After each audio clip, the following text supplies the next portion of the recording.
I was eating a small pack of Lay's the other day and I was just looking at it and I realized how small they have become.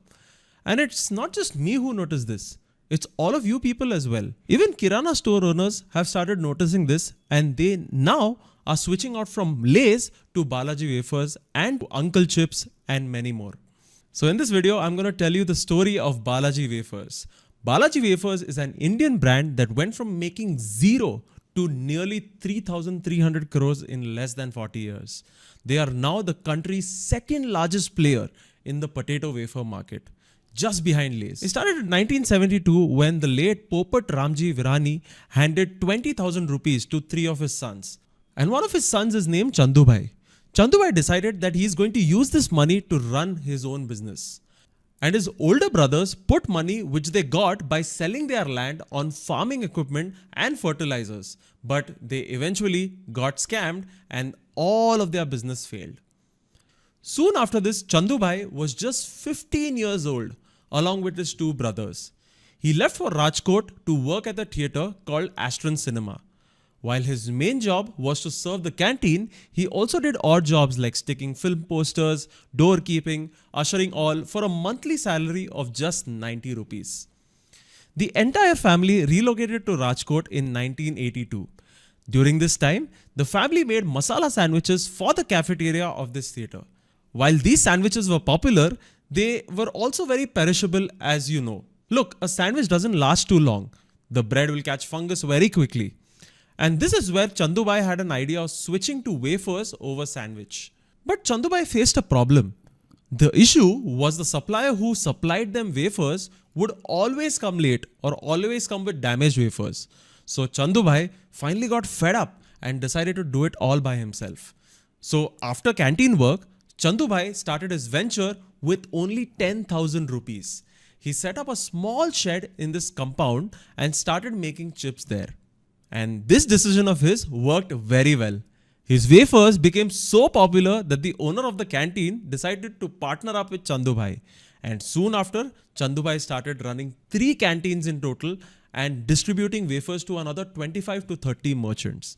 And in 1984, they settled on the name Balaji.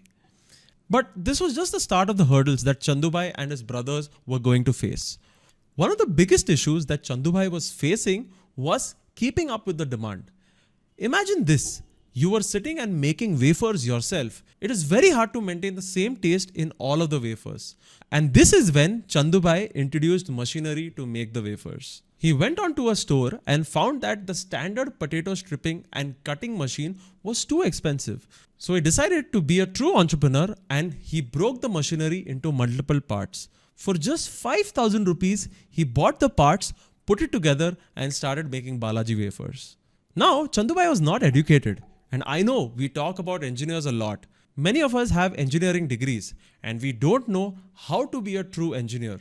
But the idea of being a true engineer is to be able to take something, look at it, break it down and then rebuild it again. And Chandubhai, even though he doesn't have that degree, he is truly an engineer. So in 1989, he expanded in Rajkot and went to Gujarat's largest potato wafer facility with modest revenues and then took a bank loan of roughly 50 lakh rupees.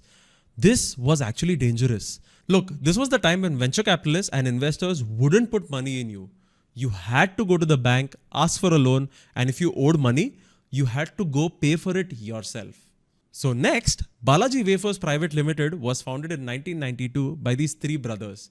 They competed against big names at that point, like Uncle Chips, Simba, Bingo, and their focus was simple. Let's give out quality products, quality delivery, quality pricing, and service. Many of their competitors were still hand-making chips, but Balaji was already using technology. So today, Balaji is the largest regional potato wafers and snacks brand of the western states in India like Maharashtra, Rajasthan, Madhya Pradesh and Goa, where they hold about 71% of the market share. In Gujarat, they hold about 90% of the market share and are even bigger than Lay's. Balaji's success is in ability to cater variations within that small market. You see, the problem and the opportunity in India is that everyone has different tastes. Look, I have a very different taste because I'm from Mumbai. My flatmates are from South India. They have a very different taste. So our cook often gets very confused as to what to make for us. And most of the people that I work with also have very different tastes. So Balaji understood this. He realized you can't just make one flavor. So he decided to make a lot of local flavors as well. This is in opposition to Lay's, who was making flavors not for the Indian audience, but from abroad. As you can see from the names of their flavors. So Balaji said, let's go local. In Maharashtra, for example, they have a chaat masala based snack. In Rajasthan, they have spicier snacks.